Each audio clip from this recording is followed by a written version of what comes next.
बिस्मिल्लाहिर्रहमानिर्रहीम। अस्सलामु अलैकुम दोस्तों जब रूह निकलती है तो इंसान का मुंह खुला रह जाता है और होंठ किसी भी कीमत पर आपस में चिपकने के लिए तैयार नहीं होते। दोस्तों, रूह पाँव की तरफ से खिंचती हुई ऊपर की तरफ आती है।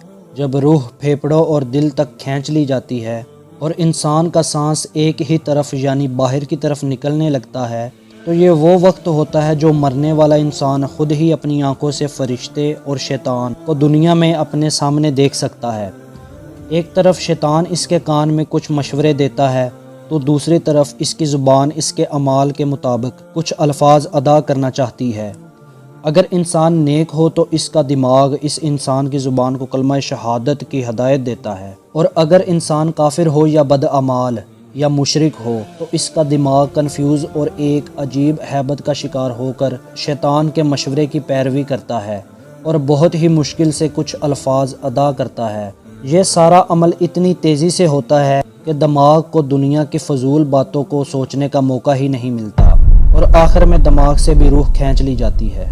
दोस्तों, इंसान की आंखें रूह को ले जाते हुए देखती हैं, इसलिए आंखों की पुतलियां ऊपर की तरफ चढ़ जाती हैं, क्योंकि जिस सिमत में फ़रिश्ता रूह को कब्ज़ करके ले जाता है इसी सिमत की तरफ आंखें खुली रह जाती हैं।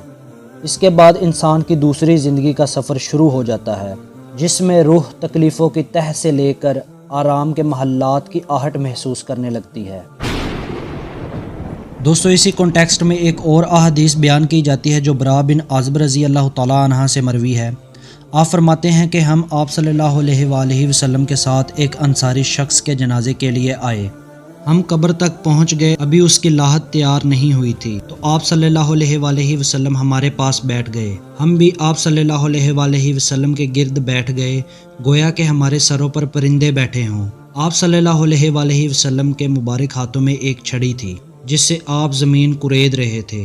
आपने सर मुबारक ऊपर उठाया और फरमाया कि अज़ाब कब्र से अल्लाह की पनाह तलब किया करो।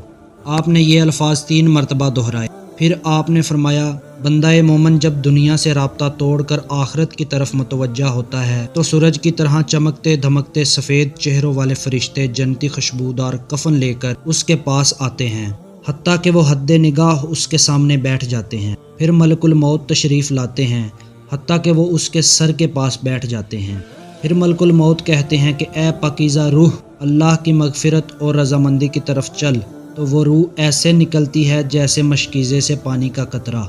और जब मलकुल मौत उसकी रूह निकालते हैं तो बाकी फरिश्ते आंख झपकने से पहले रूह को मलकुल मौत से लेकर जन्नती कफन और खुशबू में लपेट देते हैं। फिर उसकी रूह को लेकर बुलंद होते हैं और फरिश्तों की जिस जमात के पास से भी गुजरते हैं तो वो कहते हैं कि ये कैसी खुशबू है, तो वो उसके दुनिया के बेहतरीन नामों में से एक नाम लेकर कहते हैं कि ये फ़लाँ बिन फ़लाँ की रूह है, हत्ता कि वो उसे आसमान दुनिया तक ले पहुँचते हैं और उसके लिए आसमान के दरवाज़े खोलने की दरख्वास्त करते हैं, तो आसमानों के दरवाज़े खोल दिए जाते हैं। फिर हर आसमान के मुकर्रब फरिश्ते प्रोटोकॉल देते हुए उसे अगले आसमान तक पहुंचाते हैं, हत्ता कि उसे 7वें आसमान तक पहुंचा दिया जाता है। तो अल्लाह फरमाता है कि मेरे बंदे का नामा या माल इल्लीजीन में लिख दो और इसे वापस दुनिया की तरफ ले जाओ। मैंने इसे इसी दुनिया से पैदा किया और क़यामत के दिन इसी दुनिया से ज़िंदा उठाऊँगा।